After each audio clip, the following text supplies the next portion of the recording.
So what was going on in the head of Dylann Roof? Joining us right now is forensic psychiatrist Dr. Michael Welner. Dr. Welner, people are saying, why didn't the friend say something? The guy was talking about being a racist, talking about starting a civil war, talked about how blacks are destroying society, and then he does this and says something similar in the church.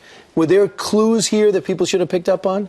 I think it's easy for us in hindsight to get caught up in how these things can be prevented. It's important for us all to recognize that a mass killer decides that he's going to strike long before it happens. And when that happens, he becomes invested in keeping it quiet. That's why a father could give him a gun. That's why friends could hear things, but they wouldn't piece them together.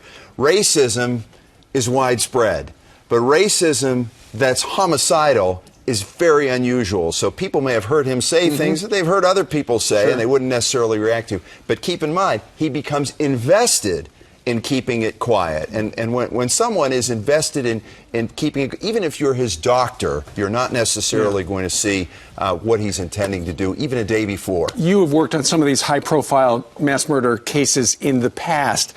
You've looked at what's going on here, and there's apparently one story out this morning that his initial target was not the church, it was going to be the nearby College of Charleston. You say ultimately, though, what this guy was after was being famous.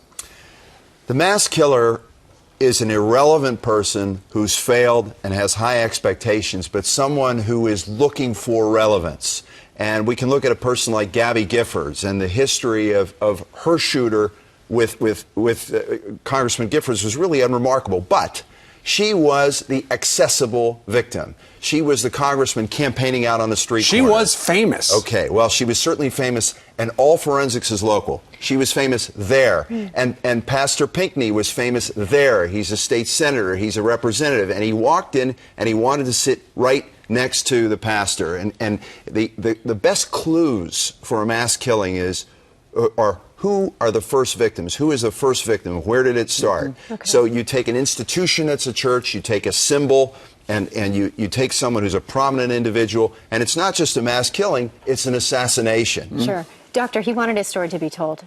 He set someone free so they could do just that. He wanted him to be told. The key thing about ideology, and this is where it becomes complicated with the race issue, of course this is a hate crime. Of course it's a racist crime, but the mass killer is about himself and is about getting attention to himself. And he knows that if we have this national dialogue, ultimately we're talking about him instead of the victims and how remarkable of people they were. And yet, the mass killer recognizes cleverly, deviously, if I wrap this ideology around myself, whether it's my hatred or whether it's Breivik in Norway, some people will identify with this and I'll play to them. I'll be their hero. Here's what struck me. Wow. He looks like Adam Kleinbold for Columbine. He looks like Adam Lanza in Connecticut.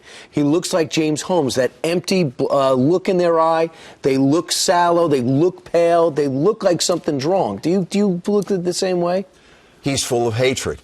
And a person who's full of hatred has an emptiness and has a barrenness. And they fill that barrenness with hatred and identify with destruction. That's the common denominator. Some of them are sick, and some of them are hateful. And that's, you leave that for the psychiatrist. What's the key to stopping them from just being, from attacking?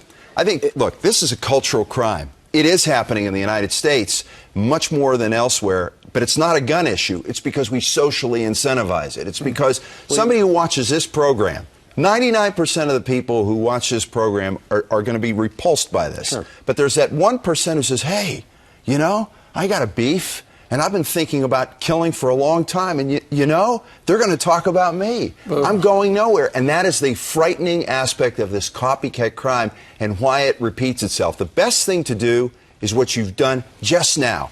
Focus on the victims. Focus on how, while we were sitting around a couple of nights ago doing what we were doing, these people were praying for his soul.